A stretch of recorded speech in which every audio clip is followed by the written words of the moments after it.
Next gen astro நேயர்கள் அனைவருக்கும் ஜோதிடர் ஜெய தமிழ்ச்செல்வனின் அன்பு வணக்கங்கள். இப்போ நம்ம டிசம்பர் மாத பலன்கள், பொது பலன்கள் பார்ப்போம்.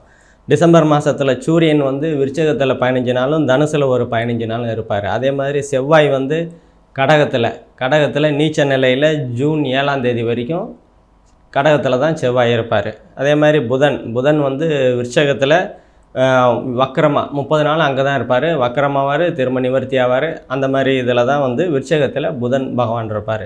அதே மாதிரி சுக்கிரன் 2ஆம் தேதி டிசம்பர் 2ஆம் தேதி மகரத்துக்கு போவார். சுக்கிரன் டிசம்பர் 2ஆம் தேதி மகரத்துக்கு போவார். 28-30 நாள் அங்கே தான் இருப்பார் சுக்கிரன். அதுக்கப்புறம் குரு பகவான் ரிஷபத்தில் 22 டிகிரியில் இருக்கார். அதே மாதிரி சனி பகவான் கும்பத்தில் 18 டிகிரியில் இருக்கிறாரு.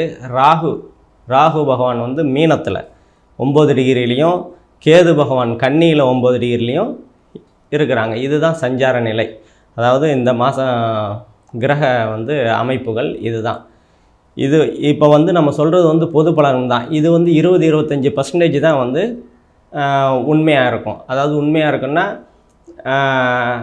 மீதி 70-85% ஜனனகால ஜாதகம் அடிப்படையில் கரெக்டாக பொருந்தி வரும். இப்போ ஜனன ஜாதகத்தில் ஒரு அமைப்பு நல்லா இருக்கணும் அப்படின்ற அமைப்பு இதுலேயும் கோச்சார ரீதியாக நல்லா இருக்கும்போதும் ரெண்டும் நல்லா இருக்கணுன்ற வரும்போது மட்டும்தான் உங்களுக்கு முழு பலன் கிடைக்கும். இப்போ ராசி இப்போ கோச்சாரத்தில் அமைப்பு சரியில்லை அப்படின்னா பயப்பட தேவையில்லை. ஜனன ஜாதகத்தில் அமைப்பு சரியில்லாத பட்சத்தில் தான் இதுலேயும் சரியில்லை அதுலேயும் சரியில்லைன்ற போது மட்டும்தான் உங்களுக்கு பாதிப்பை ஏற்படுத்தும். மற்றபடி நீங்கள் எதுவும் பயப்பட தேவையில்லை.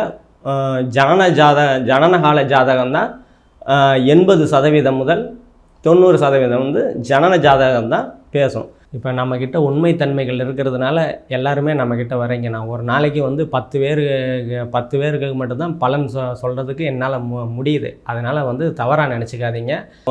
கடந்த காலத்தில், அதாவது நம்மக்கிட்ட வந்தோம்னா கடந்த காலத்தை பற்றி கரெக்டாக சொல்லிவிட்டு இப்போ நிகழ்காலம் என்ன நடந்துக்கிட்டு இருக்குது அதையும் சொல்லிவிட்டு நாளைய நிகழ்காலம் எப்படி இருக்க போகுதுன்னு துல்லியமாக சொல்லிடுவோம். சரியா? இது நீங்கள் ஜனனகால அடிப்படையில் தான் அது கரெக்டாக இருக்கும். நீங்கள் கான்டாக்ட் பண்ணால் நம்ம நம்பரை கான்டாக்ட் பண்ணுங்க. தனுசு ராசி நேயர்கள் அனைவருக்கும் ஜோதிடர் ஜெய தமிழ்ச்செல்வனின் அன்பு வணக்கங்கள். தனுசு ராசிக்காரங்க இப்போ 15 நாட்களுக்கு பிற்பாடு சூரியன் உங்கள் ராசிக்கே வருவார். அப்போ அதனால வெப்பம் சம்மந்தமான சமாச்சாரங்கள்லாம் கொஞ்சம் பார்த்து நடந்துக்குங்க. அதே மாதிரி உங்களை 9ஆம் அதிபதி, அதாவது பாக்கியாதிபதியும் உங்கள் ராசியில் இருக்கிறது உங்களுக்கு யோகம்தான். அதே மாதிரி உங்கள் அந்தஸ்து, கௌரவம், மதிப்பு, மரியாதை எல்லாமே நல்லா இருக்கக்கூடிய அற்புதமான காலகட்டங்களாக தான் உங்களுக்கு இருக்கும். இதே மாதிரி 2ஆம் இடத்துல சுக்கிரன், அதாவது குடும்பத்தில் ஒற்றுமைகள்லாம் நல்லாவே இருக்கும். தனவரவு நல்லா இருக்கும். கொடுத்த வாக்கை காப்பாற்றக்கூடிய சூழல்கள் உங்களுக்கு நல்லாவே இருக்குது. அதே மாதிரி 3ஆம் இடத்துல சனி பகவான் இருக்கிறதுனால இளைய சகோதரிகளால் கொஞ்சம் பிரச்சனை, மனக்கசப்புகள் வரும். அதை கொஞ்சம் விட்டு கொடுத்து போகிறது உங்களுக்கு நன்மையை கொடுக்கும். அதே மாதிரி எந்த ஒரு முயற்சியுமே இப்போ 2 வருஷமாகவே எந்த ஒரு முயற்சியுமே எடுக்கிறதே உங்களுக்கே பிடிக்காத தன்மைகளாக இருக்கும். அது ஒரு 5 மாதங்கள் கழித்து அந்த 3ஆம் இடம் இயல்பாக ஆனதுக்கப்புறம் உங்கள் முயற்சிகள் நீங்கள் கண்டிப்பாக முயற்சி எடுப்பீங்க. எடுத்து பழிக்கக்கூடிய தன்மைகள்லாம் ஒரு 5-6 மாதங்கள் கழித்து உங்களுக்கு உண்டு. 4ஆம் பாவகத்தில் ராகு பகவான் இருக்கிறதுனால தாய், வீடு, வாகனம் எல்லாமே நல்லா இருக்கும். அதாவது தாயால் உடல்நிலைகள் போன மாதம் வரைக்கும் பிரச்சனையாகவே இருக்குது அப்படின்னா இந்த மாதங்கள் அந்த உடல்நிலைகள்லாம் சரியாகக்கூடிய தன்மைகள் உண்டு. அதே மாதிரி வீடு, வாகனம் வாங்கணும் அப்படின்னா இந்த காலகட்டத்தில் நீங்கள் கண்டிப்பாக வாங்கக்கூடிய சூழல்கள் கண்டிப்பாக உண்டு. அதே மாதிரி உங்கள் 5ஆம் பாவத்துக்கு சனியோட பார்வை இருக்கிறதுனால குழந்தைகள் மீது கவனம் செலுத்துறது உங்களுக்கு நன்மையை கொடுக்கும். அதே மாதிரி 6ஆம் இடத்துல குரு பகவான் இருக்கிறதுனால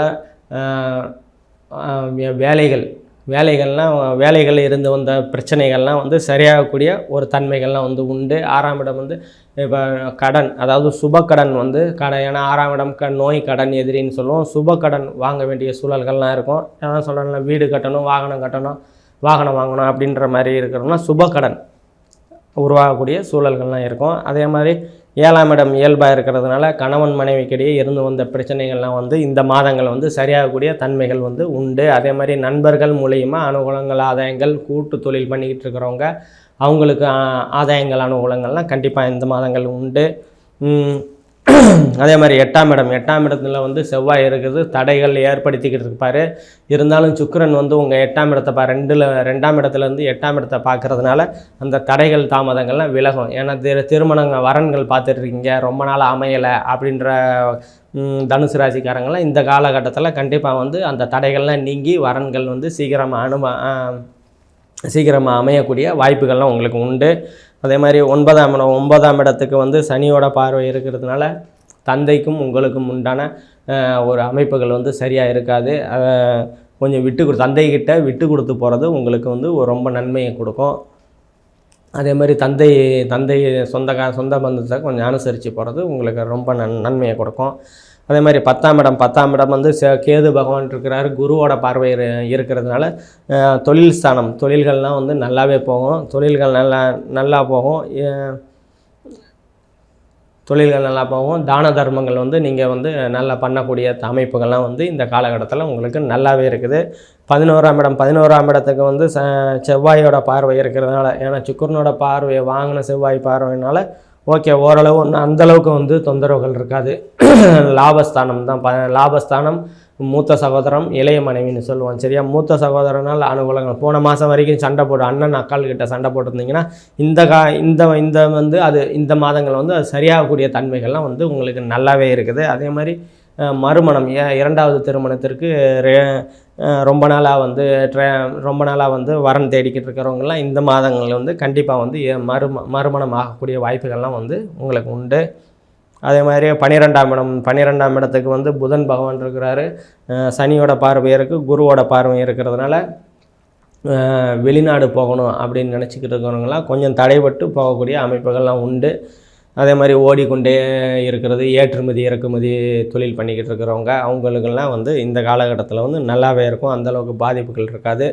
என்ன சனி பார்வையினால் கொஞ்சம் தடைபட்டு குருவோட பார்வை இருக்கிறதுனால அது வந்து நிவர்த்தி ஆகக்கூடிய தன்மைகள் உண்டு. அதே மாதிரி வெளிநாடு போகணும் அப்படின்னு, அதாவது ஆன்மீக சுற்றுலா போகணும் அப்படின்னு நினச்சிக்கிற பெரியவங்கள்லாம் வந்து இந்த காலகட்டத்தில் வந்து கண்டிப்பாக வந்து போய் வரக்கூடிய சூழல்கள்லாம் வந்து உங்களுக்கு நல்லாவே இருக்கும். நம்ம இப்போ பார்த்தது எல்லாமே பொது பலன்கள் தான்.